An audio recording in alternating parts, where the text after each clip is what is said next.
Good morning students. आज हम पढ़ेंगे पाठ 14 कैरम बोर्ड। हाँ, हमारे पाठ का नाम है पाठ, ये लिखा है 14 और ये कैरम बोर्ड। कैरम बोर्ड जैसा कि बोलने से ही लगता है कि यह एक खेल होता है, यह एक गेम होता है। कैसा गेम होता है बच्चों? ये एक लकड़ी का एक बड़ा बोर्ड टाइप का रहता है और उसमें अंदर कुछ लाइनें खिंची हुई रहती हैं, है ना।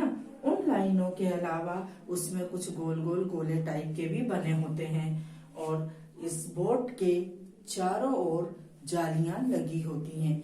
वो जालियां क्यों लगी होती हैं बच्चों?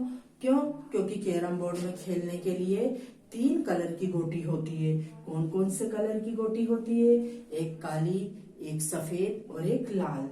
उसमें जो लाल गोटी होती है वह क्यून होती है, वह रानी कहलाती है और एक स्ट्राइकर होता है जिससे हम लोग खेलते हैं। तो जो काली और सफेद गोटी रहती है और लाल गोटी को भी जब हम स्ट्राइकर से मारते हैं तो वह गोटियां कैरम बोर्ड के चारों तरफ लगी हुई जालियों में जाती हैं।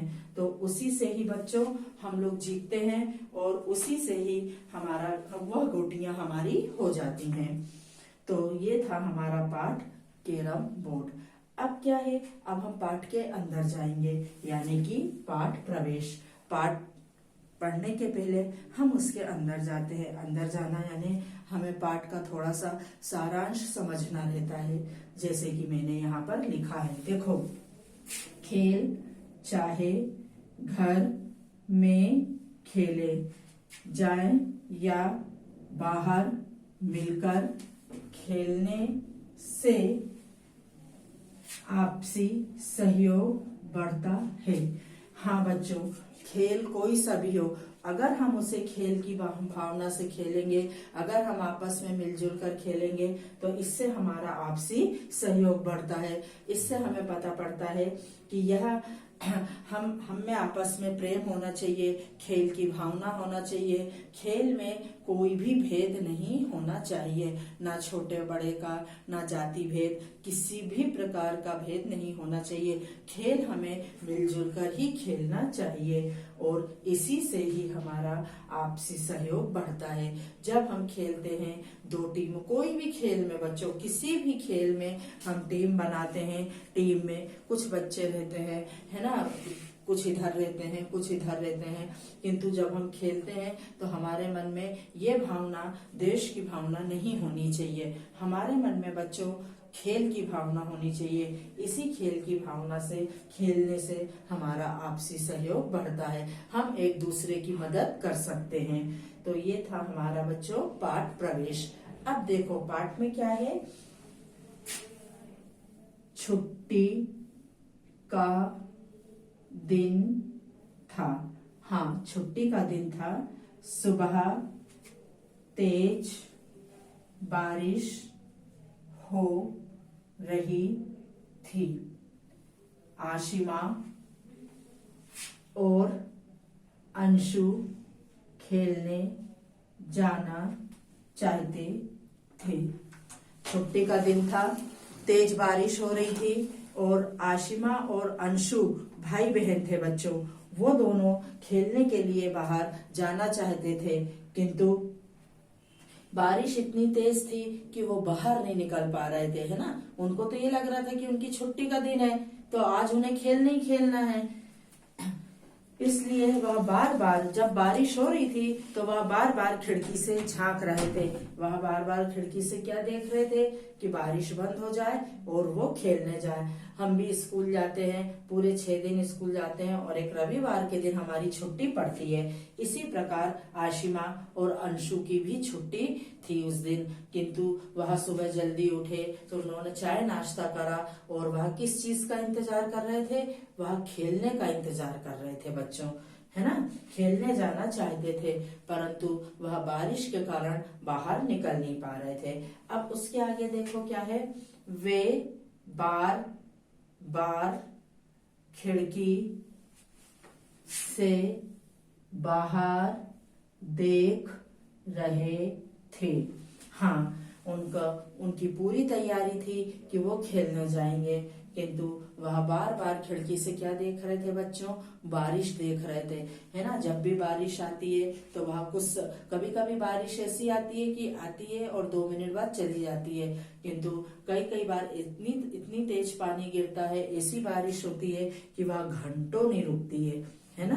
3-3 4-4 घंटे नहीं रुकती है, कभी कभी 1-1 2-2 दिन नहीं रुकती है। तो ये परेशानी अंशु और आशिमा को भी आ रही थी। क्यों? क्योंकि उन्हें तो खेलने जाना था बाहर, वह बारिश के रुकने का इंतजार कर रहे थे बच्चों। जब हमारा भी कुछ काम रहता है और बारिश होती रहती है, या हमें खेलने जाना रहता है या हमें पढ़ने जाना रहता है, तो हम भी अपने घरों से बार बार झांक के देखते हैं ना कि बारिश रुकी कि नहीं रुकी। इसी प्रकार आशिमा और अंशु भी बारिश के रुकने का इंतजार कर रहे थे, है ना, क्योंकि उन्हें बाहर खेलने जाना था।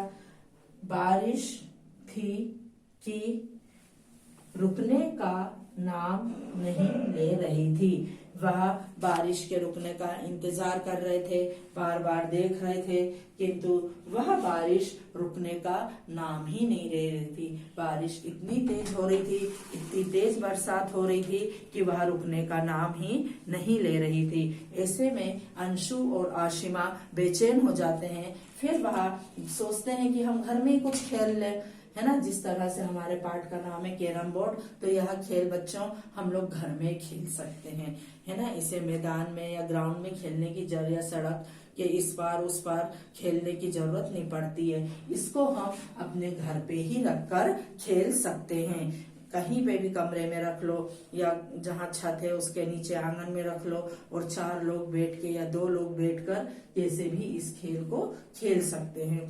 तो उन लोगों ने क्या सोचा कि चलो हम घर पे ही कुछ खेलते हैं। तो ऐसे में जब बारिश रुकने का नाम नहीं ले रही थी, तो अंशु अपनी दीदी, उसकी दीदी का क्या नाम था? आशिमा, उनसे बोलता है चलो दीदी अब हम कंप्यूटर में ही कुछ खेलेंगे, है ना। जब बारिश नहीं रुकी, उन लोगों ने बहुत इंतजार करा, तो उनने क्या सोचा कि चलो हम कंप्यूटर में ही कुछ खेलेंगे। जब वह अपने घर में बच्चों खेलने जाते हैं तो उन्हें एक आवाज आती है। वो आवाज किसकी रहती है? वह कैरम बोर्ड की आवाज रहती है बच्चों, है ना। कैरम बोर्ड उनसे धीरे से बोलता है कि तुम मेरे से भी खेल सकते हो। वह कैरम बोर्ड उनके घर में अलमारी के पीछे रखा रहता है, और वहां से उनको कुछ आवाज आती है। तो आशिमा और अंशु दोनों जाकर उस अलमारी के पीछे देखते हैं कि ये आवाज कहाँ से आ रही है। परंतु जब वह देखते हैं तो उनको क्या रखा हुआ दिखाई देता है बच्चों? कैरम बोर्ड, है ना। कैरम बोर्ड रखा हुआ दिखाई देता है। वह कैरम बोर्ड उनसे बोलता है, क्या बोलता है कि कंप्यूटर में तो तुम रोज खेलते हो, एक दिन मेरे साथ भी खेल कर देखो, है ना। कैरम बोर्ड, अलमारी के पीछे जो कैरम बोर्ड रखा रहता है, वहां से कुछ आवाज आती है। तो आशिमा और अंशु जो बाहर खेलने जाने के लिए बेचैन थे, वो उस अलमारी के पीछे आकर देखते हैं। क्या देखते हैं कि ये आवाज कहाँ से आ रही है, किंतु आवाज तो नहीं आती है, पर उनको कैरम बोर्ड दिखाई देता है। तो वह कैरम बोर्ड उनसे बोलता है कि कंप्यूटर के साथ तो तुम डेली खेलते हो, अब एक दिन मेरे साथ भी खेलो, है ना। यह आवाज सुनकर आशिमा और अंशु दोनों चौंक पड़ते हैं कि ये आवाज कहाँ से आ रही है। अब वो बारिश तो भूल जाते हैं बच्चों, किंतु उनको ये ध्यान रहता है कि अब हम घर पे भी कुछ खेल सकते हैं। तो इस प्रकार के जो खेल होते हैं, कैरम बोर्ड है, सांप सीढ़ी है, लूडो है, ये हम एक जगह बैठ के भी खेल सकते हैं, है ना। तो इन खेलों का ये सबसे बड़ी अच्छी बात ये है कि इनको हम घर पे बैठकर भी खेल सकते हैं।